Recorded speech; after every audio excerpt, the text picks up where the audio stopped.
Evangelho, solenidade do Santíssimo Sacramento do corpo e sangue de nosso Senhor Jesus Cristo. O Senhor esteja convosco, Ele está no meio de nós. Proclamação do Evangelho de Jesus Cristo, segundo São João. Glória a vós, Senhor. Naquele tempo disse Jesus às multidões dos judeus: Eu sou o pão vivo descido do céu. Quem comer deste pão viverá eternamente. E o pão que eu darei é a minha carne, dada para a vida do mundo. Os judeus discutiam entre si, dizendo: Como é que ele pode dar a sua carne a comer? Então Jesus disse: em verdade vos digo, se não comerdes a carne do Filho do Homem e não beberdes o seu sangue, não tereis a vida em vós. Quem come a minha carne e bebe o meu sangue tem a vida eterna, e eu ressuscitarei no último dia, porque minha carne é verdadeira comida e o meu sangue verdadeira bebida. Quem come a minha carne e bebe o meu sangue permanece em mim e eu nele. Como o Pai, que vive, me enviou, e eu vivo por causa do Pai, assim o que me come viverá por causa de mim. Este é o pão que desceu do céu. Não é como aquele que os vossos pais comeram. Eles morreram. Aquele que come este pão viverá para sempre. Palavra da salvação. Glória a vós, Senhor. Quinta-feira, solenidade do Santíssimo Sacramento do corpo e sangue de nosso Senhor Jesus Cristo. Em nome do Pai, do Filho e do Espírito Santo. Amém. Vamos todos cantar juntos o mistério do amor, pois o preço desse mundo foi o seu sangue redentor. Assim, hoje a Igreja celebra em todo o mundo a solenidade do Santíssimo Sacramento. A solenidade de Corpus Christi, do preciosíssimo corpo e sangue de nosso Senhor Jesus Cristo, oferecido sobre todos os altares da terra pela nossa salvação. Vai dizer São João Maria Vianney, nós daqui a pouquinho vamos ouvir o seu texto. Ninguém podia imaginar que essa seria a forma com a qual Jesus permaneceria conosco, mesmo subindo aos céus para estar junto do Pai. Se ele não tivesse dito, ninguém poderia imaginar. Eis que o Deus grandioso, que se dignou habitar inteiramente no seio da Virgem Maria, pois, como diz São Bernardino de Buste, durante a pequena coroa da Beatíssima Virgem Maria, essa é sempre uma parte da pequena coroa que é muito marcante. Ó Santa e Imaculada Virgindade, não sei com que louvores vos posso exaltar, Senhora, pois quem os céus não podem conter, vós o levastes em vosso seio. Se essa experiência já era extraordinariamente grande, ver o Senhor do Universo habitar delicadamente no seio da Imaculada Virgem Maria, esse mesmo Senhor se dignou a estar presente sobre a fração do pão e do vinho consagrados sobre o altar, para permanecer conosco, para ser alimento pela nossa salvação, em favor da nossa salvação. E repousa ali, em todos os sacrários, em todos os tabernáculos da terra, esperando a nossa visita, esperando o nosso amor, deixando-se alcançar por cada um de nós.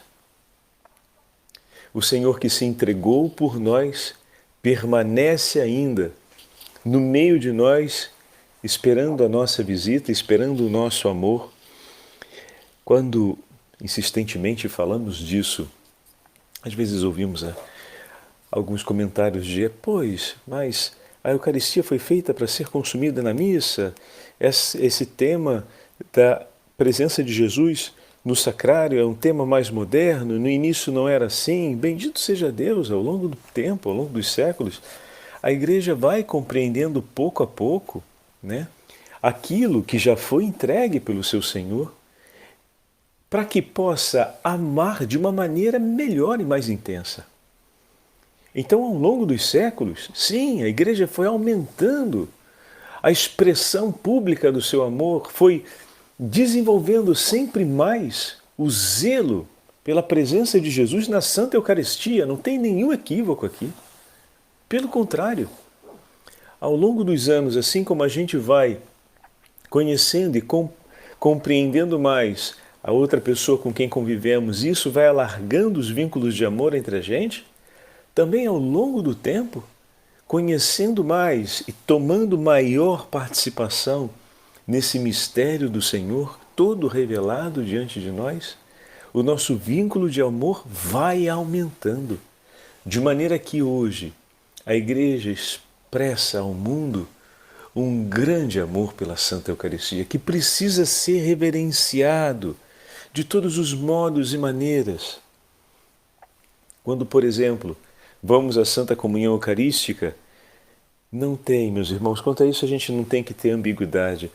Não tem modo mais solene, mais digno, não tem forma de receber Nosso Senhor na Santa Eucaristia que lhe renda mais honras e lhe renda louvores tão elevados como recebê-lo de joelhos e sobre os lábios. Não tem o que discutir. Aquele dali é o ato de amor e de solenidade maior que você pode oferecer ao teu Senhor. Padre, tem todas as outras formas de poder recebê-lo. Podemos receber nas mãos, podemos receber pelas mãos dos nossos ministros, podemos... Sim, é verdade. Foram dadas diversas concessões. Isso é verdade. Se a Igreja concedeu, se tem a bênção extraordinária para o cumprimento disso, não tem o que discutir.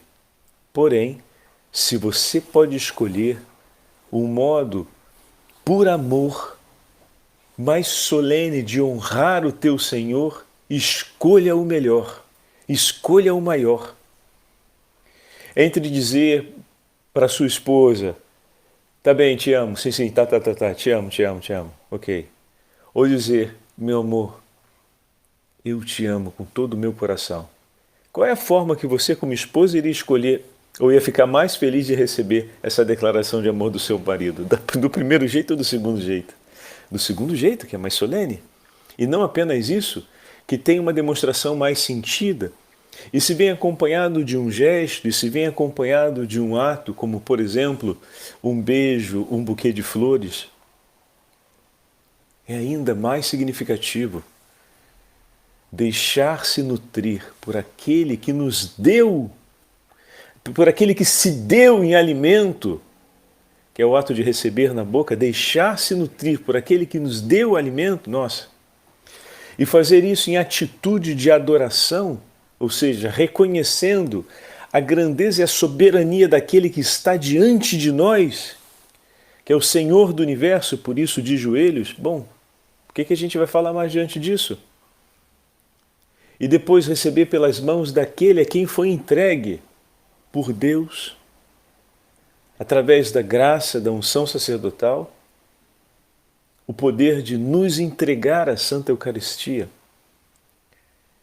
Então, se temos esse modo, que é o modo por excelência mais solene, mais digno, porque, quando digo mais digno, que é aquele que exalta a dignidade do Senhor que temos diante, é o modo de receber a Santa Eucaristia que exalta com maior dignidade o meu Senhor que está ali presente.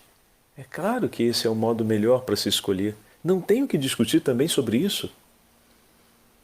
Se posso escolher o modo mais solene de honrar o meu Senhor, se posso escolher o modo mais digno de poder honrá-lo, e escolha, não deixa passar essa ocasião. Não deixa passar essa ocasião. Pode ser que a gente encontre muita dificuldade de pessoas que compreendam isso, talvez até entre os nossos próprios ministros. E quando digo ministros, não ministros extraordinários, mas entre os nossos sacerdotes, infelizmente, por conta de uma grande perda crônica que houve a respeito da piedade, especialmente a piedade eucarística e a piedade sacerdotal. Aos poucos, através do povo de Deus, a piedade eucarística tem sempre aumentado muito. E pouco a pouco também, junto com o povo de Deus, os sacerdotes têm acompanhado a retomada dessa piedade eucarística. Mas é importante que, como sacerdotes em especial, nós possamos reconquistar aquela piedade eucarística tipicamente sacerdotal, que é o zelo pelo Santíssimo Sacramento como o tesouro mais precioso da nossa vida sacerdotal a ser oferecido pelo povo. Parece que o tesouro mais precioso são as reuniões de pastoral que a gente tem, né? Infelizmente, olha que loucura. Isso que é uma coisa que qualquer pessoa com o mínimo de competência em causa pode conduzir, né? Mas entregar nosso Senhor Jesus Cristo no Santíssimo Sacramento e oferecer o sacramento de reconciliação, né? Que são aquele, ou seja, restaurar a dignidade do batismo e oferecer aquele que é o sacramento que nos nutre, que nos mantém na perseverança para a vida eterna. Meu amigo, isso compete a você, isso é o teu tesouro sacerdotal. Se como sacerdote a sua piedade principal na vida, na religião, não é sobre essas duas realidades, né? E elas são tratadas como duas realidades triviais, a missa a gente tenta encaixar no horário da agenda, a gente faz rápido para não perder o horário da reunião, ou então se o confessionário se torna uma coisa que a gente pode fazer de qualquer jeito, até quem sabe caminhando, sentado, sabe-se Deus onde, não por ser o lugar ou por ser o modo. Por ser o modo talvez, porque a gente precisa de um tempo de recolhimento para poder ajudar outra pessoa a descer na profundidade da sua dor. Ninguém fala da profundidade da própria dor assim de maneira banal, sentado, batendo um papo num jardim. Não é assim que acontece. Um profissional de psicoterapia, por exemplo, ele tem toda uma instrução sobre a composição do set terapêutico, que é o lugar onde vai encontrar um cliente. Deve ser um lugar reservado, com poltronas confortáveis, com uma ambientação agradável, que não tenham objetos extravagantes em cores e imagens, mas ao mesmo tempo que seja um equilíbrio de sonoridade como um equilíbrio de luminosidade, seja um ambiente que demonstre aconchego e, sobretudo, sinalize para o cliente segurança para ele poder falar de si. Na técnica terapêutica, a gente tem que ter consideração a todos esses elementos, porque são componentes importantes a fim de que o teu cliente consiga descer a uma experiência mais profunda na hora de falar de si, ou seja, isso tudo não só favorece o insight, mas favorece a entrada sobre si, ou seja, o diálogo interior, né? Ou aquele movimento intrapessoal. E para o sacramento da confissão a gente pode fazer de qualquer jeito, em qualquer lugar, onde dá para ser, vai. Não funciona assim, né? Por favor. Se para uma realidade que é, de certa forma, muito menos significativa enquanto efeito, porque a gente está trabalhando sobre, e falo isso a respeito da psicoterapia, a gente está trabalhando a respeito dos fenômenos da vida, da experiência de vida daquela pessoa, que pode sim, num trabalho conduzido bem, levar a uma reflexão maior sobre as realidades eternas, porque por mais que sejam pungentes as realidades temporais sobre a história da nossa vida, né? Elas impactam sobre uma realidade eterna que precisa ser considerada, porque é aquela ali a continuidade da história. Os fenômenos da nossa vida, ou seja, os traumas, as dificuldades, os problemas que vivemos nesse percurso, eles têm um significado, claro que têm um significado, mas eles são uma fração na componente daquela grande história que é o percurso da sua vida na eternidade. Está diretamente ligado àquele tempo que é o Kairos, que é o tempo de eternidade na qual você já está dentro como pessoa criada por Deus. E que a interlocução com as verdades da fé, com o conteúdo que vem de Deus, precisa ser feito.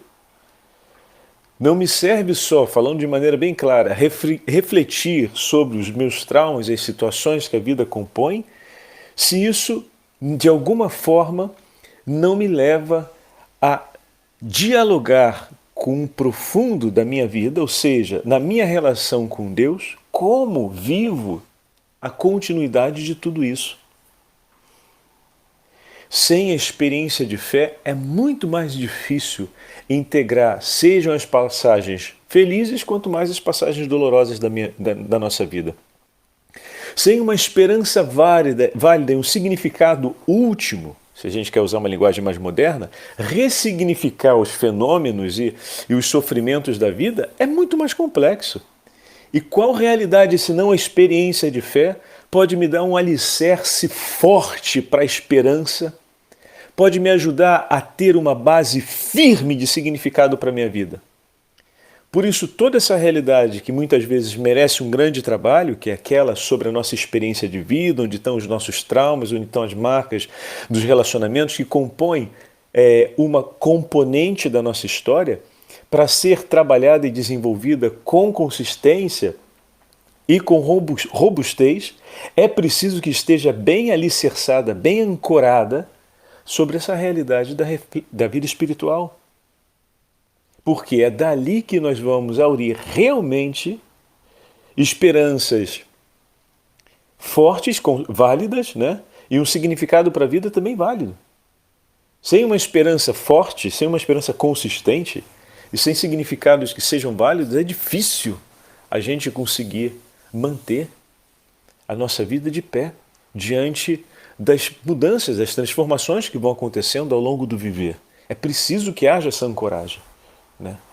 Então, quando a gente trabalha com o sacramento da reconciliação, a gente está trabalhando sobre essa realidade mais profunda, essa realidade onde vai acontecer essa ancoragem.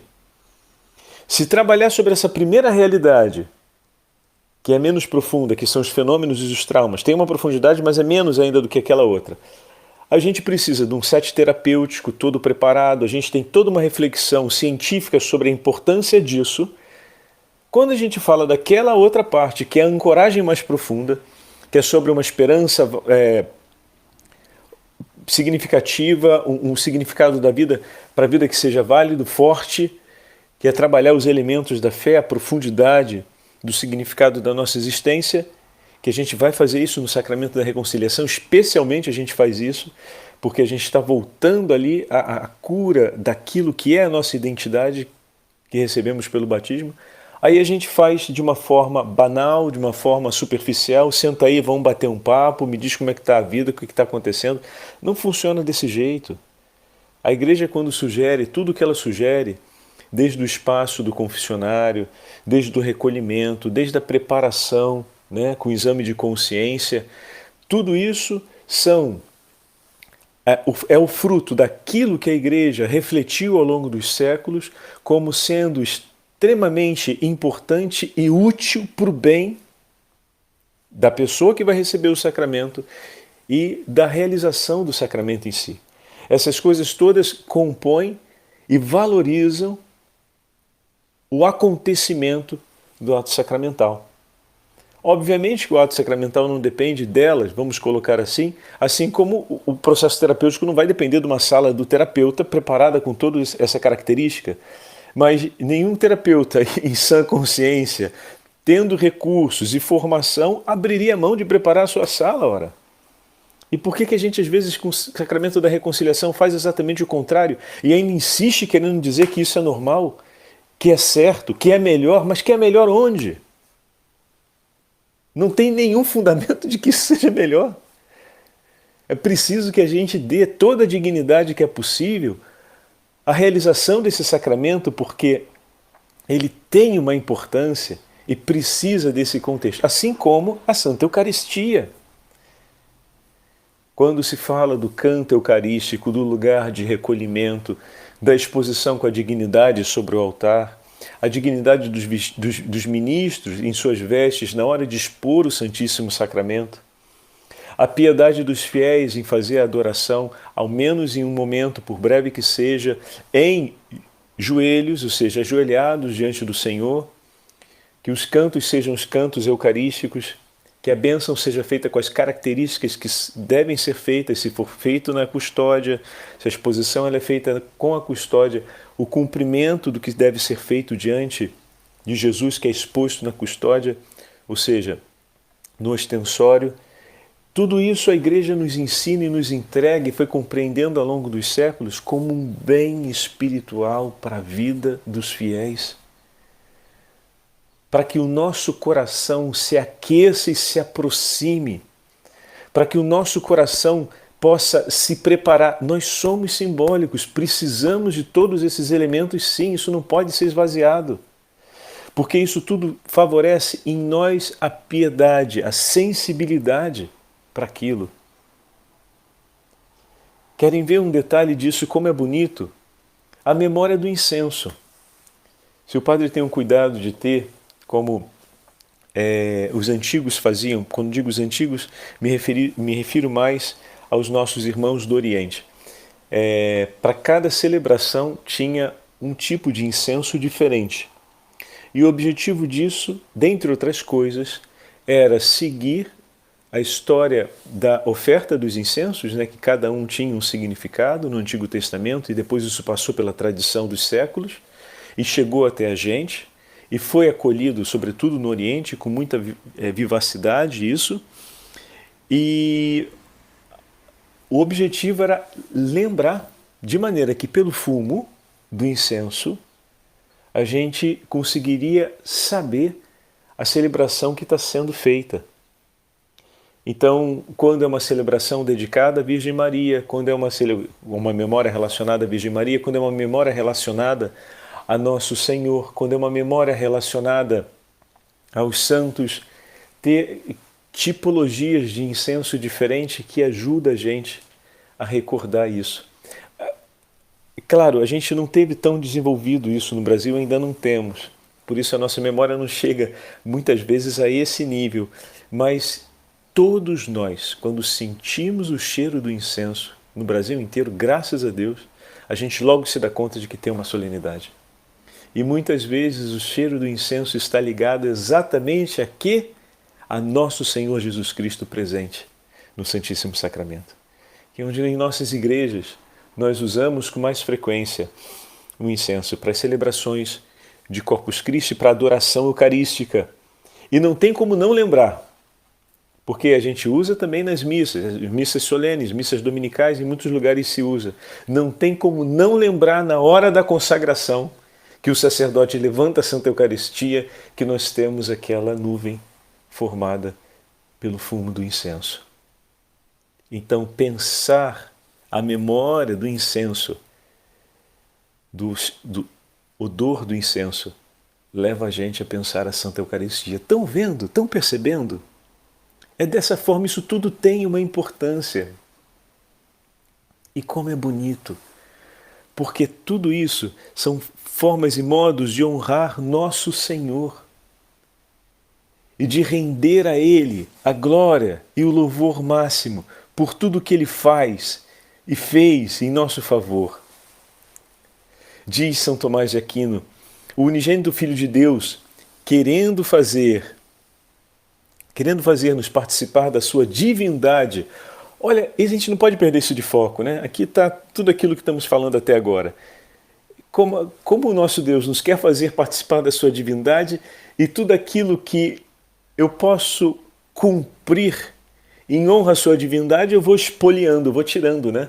Não faz isso. Escolha sempre o que é mais digno, o que tem de maior para expressar não apenas o amor, mas a dignidade daquele que está diante de ti.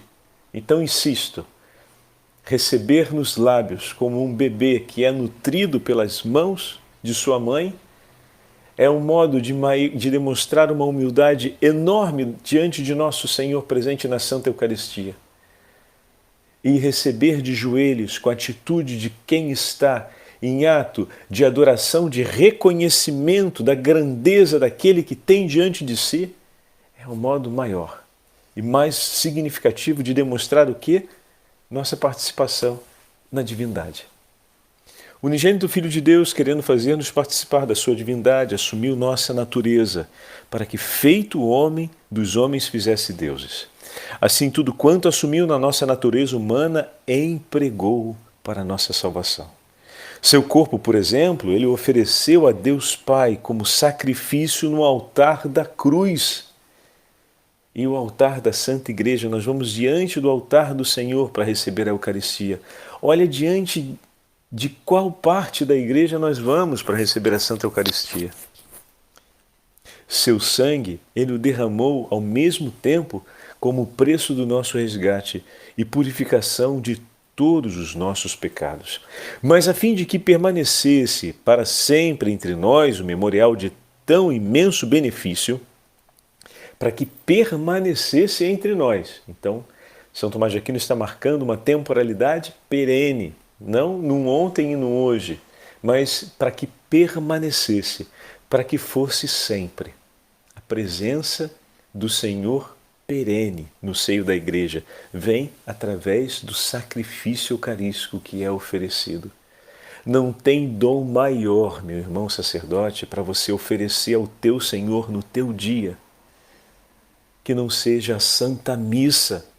De todo o bem que você poderia fazer, ainda que o Senhor te desse uma inteligência ultra elevada, ainda que o Senhor te desse a possibilidade de operar inúmeras coisas ao mesmo tempo, ainda que o Senhor te desse a possibilidade de gerenciar inúmeras obras de assistência e de promoção do bem social ao mesmo tempo, todo esse bem que você poderia fazer não seria comparável ao bem de celebrar e oferecer o sacrifício eucarístico da Santa Missa. E naquela 1 hora, ou naqueles 40 minutos ou 50 minutos que você celebra a Santa Missa, você realiza um bem único, total e universal, que não se limita aos raios do seu afazer imediato, que seria ali o espaço do templo, da igreja onde você está realizando aquela missa.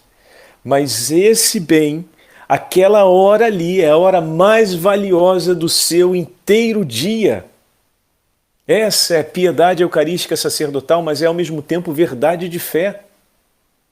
Não tem nada de mais valioso e precioso que você possa fazer no seu dia do que oferecer a Santa Missa. Isso lhe foi entregue por nosso Senhor e pode ser uma escolha sua. Mas o direito não me obriga a fazer isso. Bom, o amor é uma escolha, não é uma obrigação. Mas à medida em que a gente entende essa verdade e que a gente levanta a mão e fala, sim, eu sinto no meu coração o desejo de fazer o bem pelas pessoas. E sei, então vamos olhar de uma forma mais simples, né? E sei que eu tenho a possibilidade de realizar um bem que é único, absoluto e universal, eu vou deixar de fazê-lo? Não tem coerência dizer que quero praticar o bem, entendo o valor desse bem e não o faço. Percebem? Isso daqui é a força da piedade eucarística, que a gente está recuperando aos pouquinhos, nessa garotada nova que está chegando para o sacerdócio e que a gente está sempre colocando mais presente na vida dos nossos irmãos para que se aqueça outra vez e para que volte o fervor dessa piedade eucarística no coração de todos nós. E hoje é um dia especial para isso. Continua São Tomás de Aquino. Mas a fim de que permanecesse para sempre entre nós o memorial desse tão imenso benefício, ele deixou aos fiéis, sob a aparência do pão e do vinho, o seu próprio corpo como alimento e o seu sangue como bebida. Ó precioso e admirável banquete, fonte de salvação e repleto de toda a suavidade! Que há de mais precioso que este banquete? Nele já não é mais a carne de novilhos e cabritos que nos é dada a comer, como na antiga lei, mas é o próprio Cristo, verdadeiro Deus, que se nos dá em alimento. Poderia haver algo mais admirável que este sacramento? Enfim, para que a imensidade desse amor ficasse mais profundamente gravada nos corações dos fiéis, Cristo instituiu esse sacramento durante a última ceia, quando, ao celebrar a Páscoa com seus discípulos, estava prestes a passar deste mundo para o Pai. A Eucaristia é o memorial perene da sua paixão, perene. O cumprimento perfeito das figuras da antiga aliança e o amor e o maior de todos os milagres que Cristo realizou. É ainda singular conforto que ele deixou para os que se entristecem com sua ausência.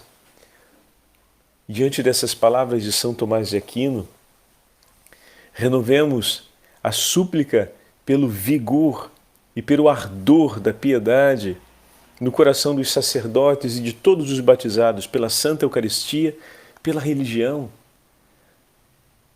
pela nossa vida cotidiana na comunhão com o Senhor. Ontem demos início à novena do Sagrado Coração de Jesus. Eu deixei de fazer com vocês a oração. A minha proposta seria, durante esses dias, a gente fazer a oração que Santa Margarida Maria Alacoque deixou escrita para a consagração ao Sagrado Coração de Jesus. Depois a repetimos solenemente no dia do Sagrado Coração. Então hoje fecharemos a nossa meditação rezando com Santa Margarida Maria a oração de consagração pessoal ao Sacratíssimo Coração de Jesus. E vamos de maneira particular agradecer ao Senhor hoje pela Santa Eucaristia, pelo dom do sacerdócio. E vamos pedir que o Sagrado Coração de Jesus inflame em nossos corações uma fortíssima piedade eucarística, uma fortíssima piedade cristã, a fim de que possamos amar tudo que é do nosso Deus e viver com dignidade tudo aquilo que Ele nos entregou, para que pudéssemos permanecer em comunhão com Ele. Em nome do Pai, do Filho e do Espírito Santo. Amém. Eu vos dou e consagro ao Sagrado Coração de Jesus Cristo a minha inteira vida, as minhas ações, minhas penas e sofrimentos, para não querer mais servir-me de nenhuma parte do meu ser, senão para vos honrar, amar e glorificar. É esta minha vontade irrevogável, ser todo vosso e tudo fazer por vosso amor, renunciando de todo o meu coração a tudo quando vos possa desagradar. Tomo-vos, pois, ó Sagrado Coração de meu bom Jesus, por único bem do meu amor, protetor da minha vida, segurança da minha salvação, remédio da minha fragilidade e da minha inconstância, reparador de todas as imperfeições da minha vida e meu amparo seguro na hora da morte. Se, ó coração de bondade, a minha justificação diante de Deus, vosso Pai, para que desvie de mim a sua justa cólera.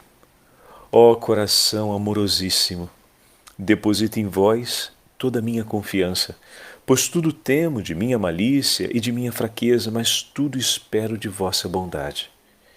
Extingue em mim tudo que possa vos desagradar ou que se oponha à vossa vontade. Seja o vosso puro amor tão profundamente impresso em meu coração que jamais possa eu vos esquecer nem me separar de vós. Suplico-vos que o meu nome seja escrito no vosso coração, ó meu bom Jesus, pois quero fazer consistir toda a minha felicidade e a minha glória em viver e morrer como vosso servo. Amém. O Senhor esteja convosco, Ele está no meio de nós. Pela intercessão da Beatíssima Virgem Maria, Santa Mãe de Deus, pela intercessão de todos os santos e santas do Senhor, especialmente os grandes promotores da devoção eucarística, abençoe-vos o Deus Todo-Poderoso, Pai, Filho e Espírito Santo. Amém. Graças e louvores sejam dadas a todo momento ao Santíssimo e Diviníssimo Sacramento. Ó sangue e água que jorrastes do coração de Jesus como fonte de misericórdia para nós, nós confiamos em vós.